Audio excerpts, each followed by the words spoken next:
𝗲𝗣𝗓 is the collective title of the cities in which the Nabatean kingdom once had one of its two most powerful centers of trade, culture, and education.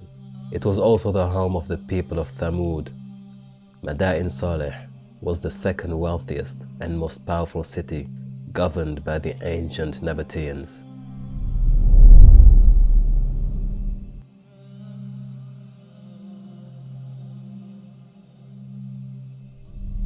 This ancient metropolis is buried between rocky cliffs and encircled by a mighty ring of sandy mountains. This city has been mentioned of in the Holy Quran as Al-Hijr, which is in reference to the stone carvings and mountain dwellings in which the people of Thamud resided. Today, this ancient civilization's ruins lay somewhere in the modern region of Al-Ula Governorate, which is a subdivision of the city of Al-Madinah in the Kingdom of Saudi Arabia.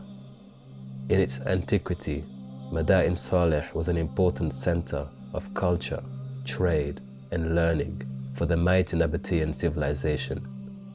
The only other city that was more important to them was Petra in modern-day Jordan. 𝗲𝗣𝗓 dates back to as early as the first 2 centuries BCE, when the glorious rule of the Nabatean state was at its height.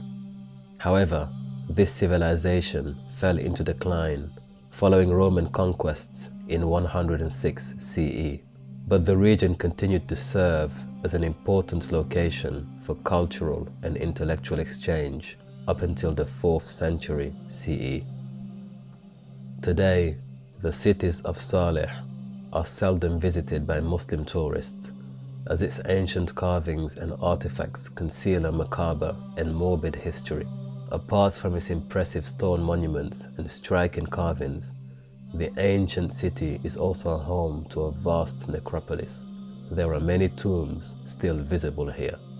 It is also believed to be the site for the ruins of the people of Thamud following their annihilation.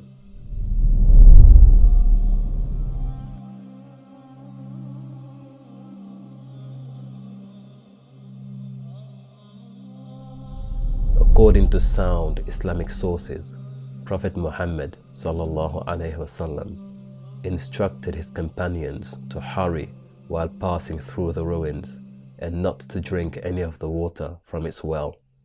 Subsequently, local tourism to this region is restricted and very limited, as Muslims are not encouraged to visit these sites.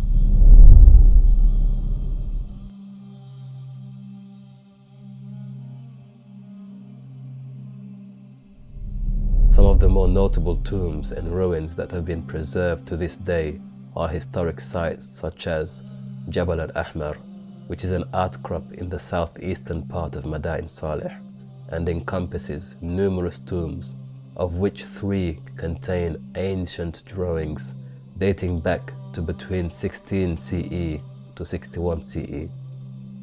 Besides its tombs and burial chambers, the city also contains the historic Diwan court, which is comprised of 3 stone benches used for sacred ceremonial feasts.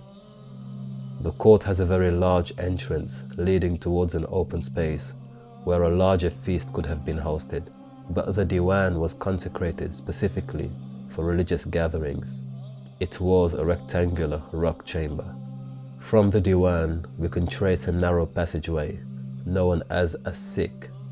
It is about 40 meters wide and runs between 2 rock faces lined with a number of altars.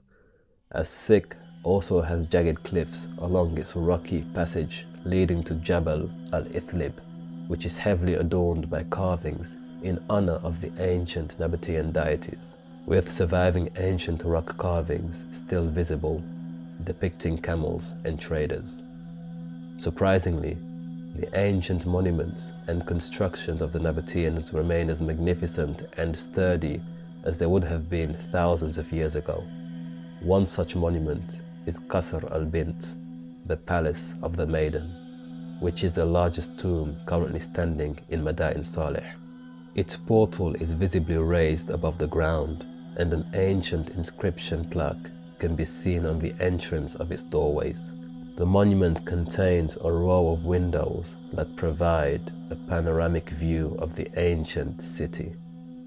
A more ancient and historic site is Qasr as-Saniya, which is believed to have been one of the very first tombs carved in this region, serving as an archetype for Nabatean architectural style tombs.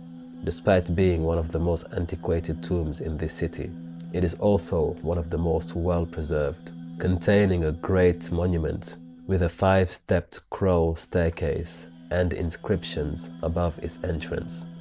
The bodies of its dead inhabitants were stored into various compartments inside the structure. During Ottoman rule in Medina between 1744 and 1757, a fort was built in Madain Saleh on the orders of the Ottoman governor of Damascus, As'ad Pasha al-Azam, who ordered for the provision of a water tank which was replenished by a large well built inside the fort. The site served as a one-day stop for Hajj pilgrims, where they could purchase goods such as dates, lemons, and oranges.